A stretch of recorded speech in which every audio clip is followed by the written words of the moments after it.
mùng này chơi new free ni bị băng mệt và không tụi mình sang khắp viên lại mềm đun hàng lại chặt địch ngao đã bổ ra này là rim nuôi còn ta lại rung răng cầm rọ ta lại tổng thống đồn trống nhiều tệ đỡ nuôi suốt đỡ nuôi tội làm cha cái nhục do nó mày mát lại hình lại mong thư mong BBC News cất làm thư đoạn về cất lại rạm tòa án tối cao cho Mỹ làm cha đi nó nên hạt tổng thống đồn trống nhiều tiền nhặt ta để biết bằng làm cha khâu rồi po này tụ làm cha như không lệ làm cha cái nhục nó cọ như này như chí là duyên như trên đấy ngày 23 tháng 6 tòa án tối cao của Mỹ đã ra phán quyết dự bổ điều rào cản pháp lý cho phép chính quyền tổng thống Donald Trump tiếp tục triển khai chính sách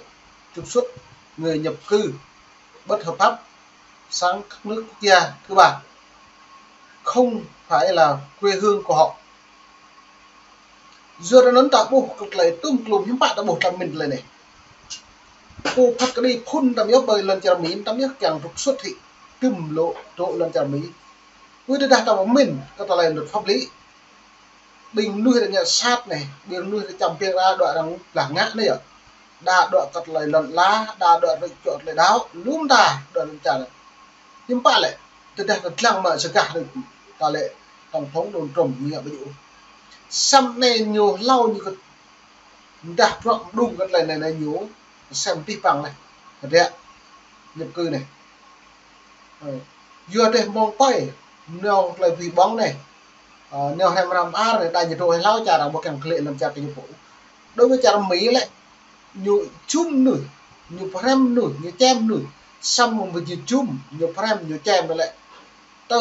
bị thun đây nhiều việc lệ là làm chặt như đi việc làm chặt như thế nó các cái thầu đi việc từ đây nhưng lại neo này là độ trà Mỹ lại neo độ trà Mỹ nó cất làm chặt tội dữ làm chặt như thế lại đôi như nào trà Mỹ cái bọn này mà ta này mỏ cái càng mỏ phổ bóng chặt lên sáng đỏ nước lại xong trong bộ này em phải làm nuôi ta lại mong chỗ trà Mỹ là trồng với trà Mỹ vì bóng trà Mỹ và làm chặt như nuôi hết do nó chính thuật cái này như mà prọn này là thế cái này chiến lược này lại đã bổ lại lại mò lại tụ dùa cắm nuôi lại đi sau xong xem lăng của prọn cái thế ông thấu bộ công nhận nên được vậy nó mày về xem lăng đứng lại dịch lên này nó như này đấy động thái này được xem là một chiến thắng điều quan trọng đối với chính sách kiểm soát nhập cư cứng rắn và ông Trump đang theo đuổi dượt lên lại tung lùng đã bỏ lại kho mì lại lại nhiều pro này ốc lại những cái ngậm mong lao đấy lại càng đã đi hàng lấy tung lùng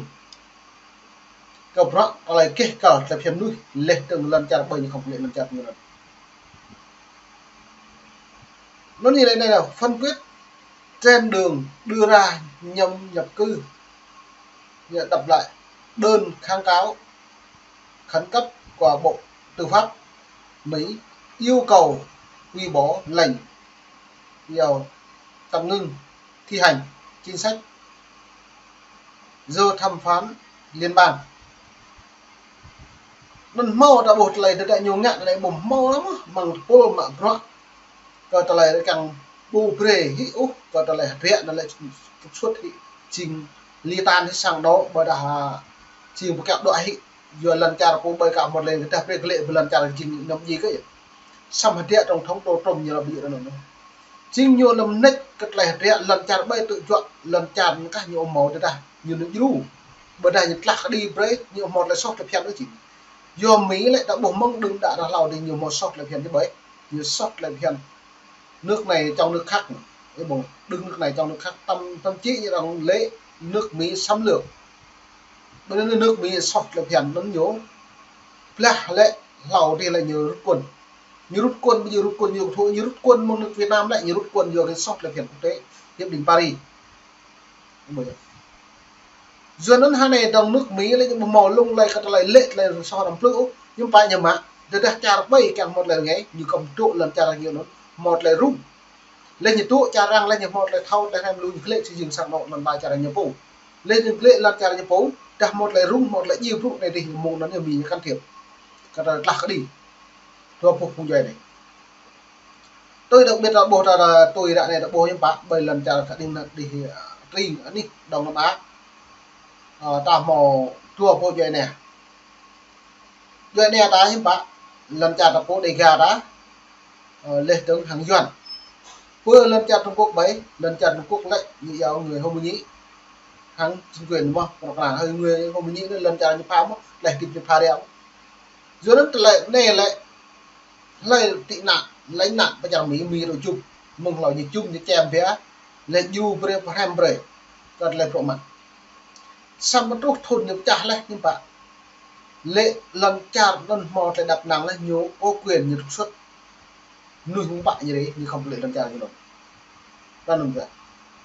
nhiều cái lệ nó cá nhật họ lạc đi đặt một lời rung một lời cận nó cá ăn thấy vậy là nó bộ đang thổi những du về như lệ này nuôi nó đứng đã lao trộn trả bên này hem đúng không đang lời phim bóng nhưng bạn thì bắt lệ lần trả thì phô này bữa kia một thao chung mỗi nhố một thao kẹo nhố đặt năng kim chi đặt năng mà luôn mà tôi nhẹ sạt rồi nó mong này bạn lại kẹo mong nó đều với dân được biết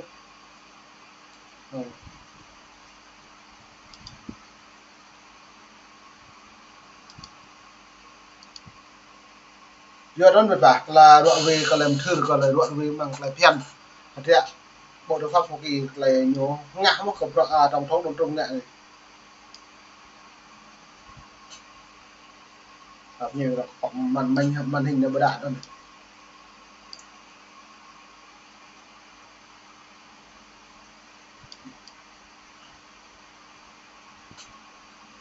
nó như lệ trả ti bằng pro còn lại full mạng pro lệ tương như lệ này thẩm phán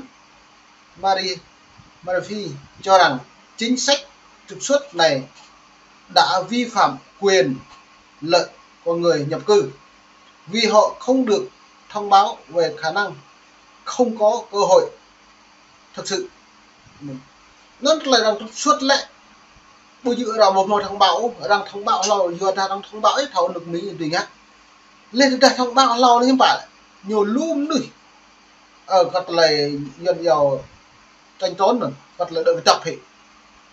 quyết là như vậy cái tập nhưng cất quyền lợi cái nhiều nó để vừa ta đi càng rõ lại nước Mỹ lại càng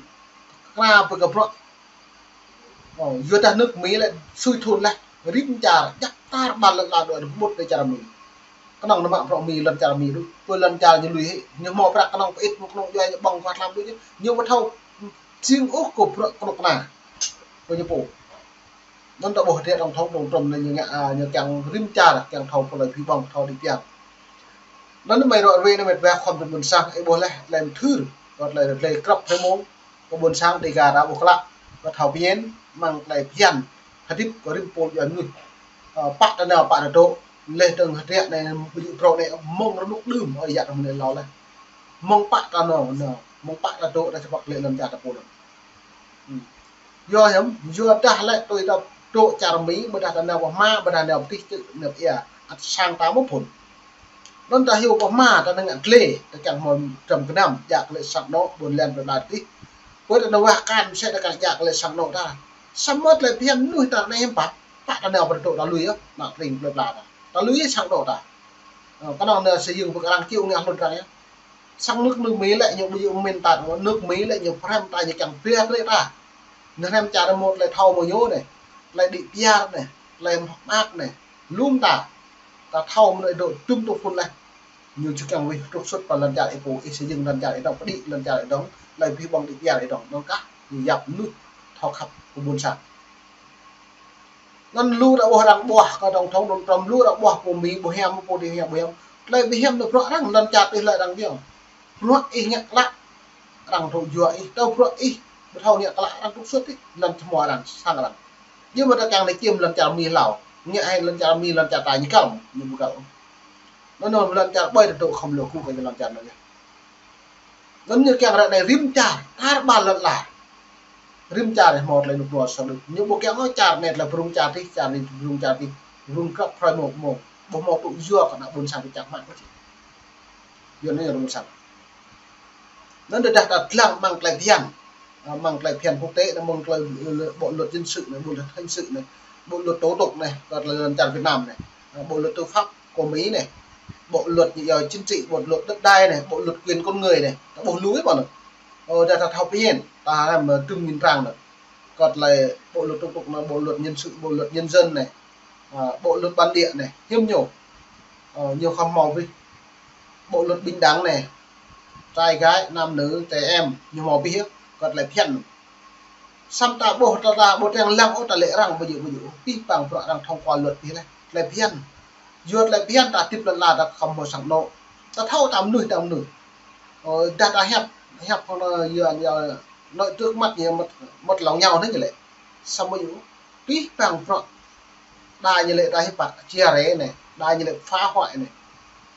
đa như là phân biệt chủng tộc này, phân biệt màu da này lấy này ta mau phân biệt bằng màu chia rẽ bằng màu phá hoại ta tiếp hàng lần lại hàng lại em có thao mà làm sạch rồi chìm đệt trùm có liệt nhiều chim tiệt cậu rồi trong cậu cũng ta rồi trong ta cứ chim tiệt trụ rồi trong trụ cũng đâu nhưng mà đêm thì một đồ lúc bỗng rồi vậy hạt trầm sẽ hạt trầm đã yêu nhập hạt trầm nuôi trong sẽ nuôi doan này cái tụ nuôi doan cứ mì cứ Trung Quốc cứ có mọi năm công tương thế này rằng một tương để một đoạn này vô cái làm nuôi ta để khang trọng về mạng ta biết càng pi bằng là hay mày xa cứ đang hay mà xa cái tụ doan lại còn lại nữa tôi làm trà đây miếng bạc ta nghe bài chụp bộ trà mì nữa ta bộ kẹo có sang nổ làm trà đá bộ nên mệt lại chân đến nên mệt ra không được sangขับ ยิง là mong được mong được mình đi cật lại chơi nhiều free gặp phải mong về sân lăng lại mong niệm nắp lại địa mọi đoạn này có cục đi ta bàn là sân lăng